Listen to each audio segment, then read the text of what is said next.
जवाहरलाल नेहरू कृषि विश्वविद्यालय में कृषि विज्ञान मेले का आयोजन किया गया। इस मेले में कृषि वैज्ञानिकों ने किसानों को जैविक और प्राकृतिक खेती करने को लेकर जागरूक किया। इसके साथ साथ उन्हें मोटे अनाज के उत्पादन की भी जानकारी दी गई। इस कृषि विज्ञान मेले में विभिन्न कंपनियों ने अपने स्टॉल लगाए और किसानों के सामने नई नई तकनीक के कृषि उपकरणों का प्रदर्शन किया, ताकि इन उपकरणों का इस्तेमाल कर वे कम मेहनत और खर्चे में फसल का उत्पादन बढ़ा सके। कृषि विश्वविद्यालय के अधिकारियों का कहना है कि किसानों के लिए ये मेला काफी उपयोगी साबित हुआ। कृषि विद्यालय में किसान मेला लगा है।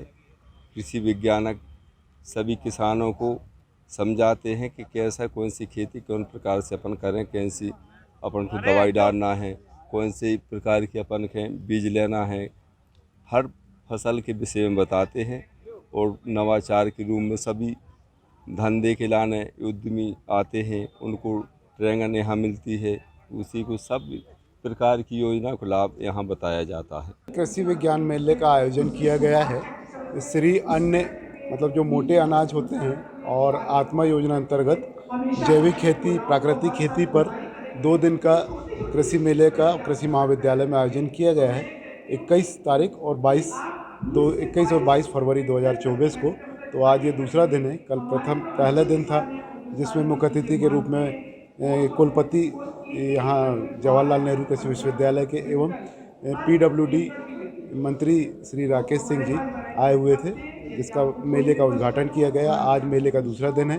मेले में पूरे विकासखंड से 7 विकासखंड से किसानों आए हुए हैं। उन्हें तकनीकी सत्र के माध्यम से अलग अलग विषय की जानकारी दी जा रही है और उसके बाद सामने ग्राउंड में प्रदर्शनी का भी आयोजन किया गया है, जिसमें विभिन्न विभाग की योजनाएं एवं कोदो कुटकी से बनने वाले उत्पाद के बारे में विभिन्न स्टॉल लगे हुए हैं और उनको विस्तार से उनकी जानकारी दी जा रही है। 2 दिवसीय कृषि मेले का आयोजन किया गया है और इस पे जो मेन फोकस है हमारा श्री अन्न के प्रचार प्रसार पर फोकस किया जा रहा है। जैसे कि आप लोग सभी देख रहे हैं, आजकल हमारे यहाँ छोटे छोटे बच्चों में डायबिटीज़ की समस्या हो गई है। हर दूसरे तीसरे व्यक्ति को BP की समस्या है और आपका कैंसर बहुत बढ़ रहा है। और लेकिन हम सब सोचते हैं कि ये पोल्यूशन की वजह से, इसकी पोल्यूशन एक कारण है, मैं उसको नहीं नकारती, लेकिन साथ ही हमारा खान पान बहुत ज़्यादा उसके लिए जवाबदार है। आप अगर आज से कई साल वर्षों पहले जाए तो हमारे पूर्वजों को ना तो कोई डायबिटीज़ जैसी बीमारी होती थी, ना BP की जैसी समस्या होती थी, ना कैंसर बीमारी तो सुनी ही नहीं थी। अभी अभी बहुत बढ़ गई है। इसका कारण क्या है? क्योंकि हमारे पूर्वज खाते थे क्या, कोदो कुटकी और रागी, इसी तरीके के मोटे अनाज खाते थे। लेकिन जब 1968 में ग्रीन रेवोल्यूशन आया, उसके बाद से प्रचलन, ये सारे मोटे अनाज सब भूल गए और प्रचलन हो गया गेहूं का, धान का, चावल का, इन चीज़ों का हो गया और मोटे अनाज को सब भूल गए।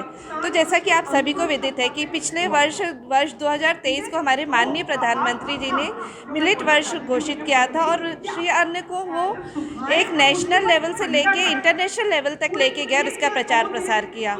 वहाँ तक तो उन्होंने कर दिया, लेकिन अभी भी अगर हम देखें तो हमारी आम जनता को इसके बारे में कोई ज्ञान नहीं है। अभी भी ज़्यादातर लोग कहते हैं कि ले तो आए हम रागी कोदो कुटकी, लेकिन इसका करें क्या?